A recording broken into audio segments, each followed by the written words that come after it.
Why and when did you decide to become an acupuncturist? Well, many lifetimes in this lifetime for me. And one of the lifetime in the 80s for me was I was a musician here in the city. Yeah. Rock and roll, punk, blah blah blah, the whole 9 yards for about 5 years. Yeah. And loved it. It was good. But guess what? What's no that? money. No money. No money. Oh no, can't relate. Yeah, right. So at some point, and so I was doing odd jobs, to get by. And one of my jobs was at a sauna place. I was like the front desk person, folding the towels and seeing everybody in. And one of the guys there, who was a really good friend of mine, he was a massage therapist, and I was having to hang up my mini skirt finally. I was okay, this is time to let this go. I can't do it any longer. And he was like, he was going to acupuncture school, and he goes, well, why don't you go to acupuncture school? And I was like, well, maybe. Well, how long is it? And he said, well, it's 3 years because it's a master's program.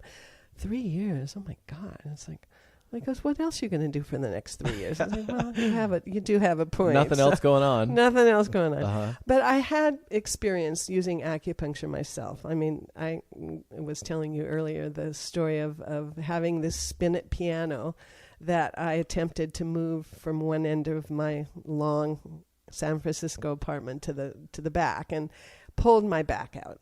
Stopped in the middle of the hall. This piano was stuck for days in the middle of the hall because I couldn't push it anymore. But I hurt myself, and I couldn't move, and I was just laid up for a number of days. And a friend finally came over and said, "I'm taking you to my acupuncturist." And I was like, oh, "Okay, whatever. I'm desperate, right? Yeah. Sure."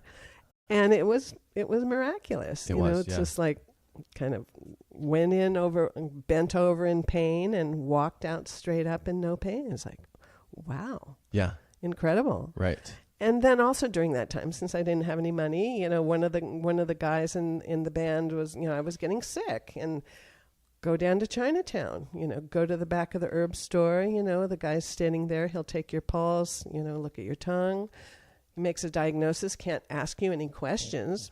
Can't legally. Talk to you, but or legally, or just linguistically? No, just linguistically. Yeah, it doesn't have the English. Couldn't really communicate other than tongue and pulse, and one basic word like "I have a cold" or whatever. Right.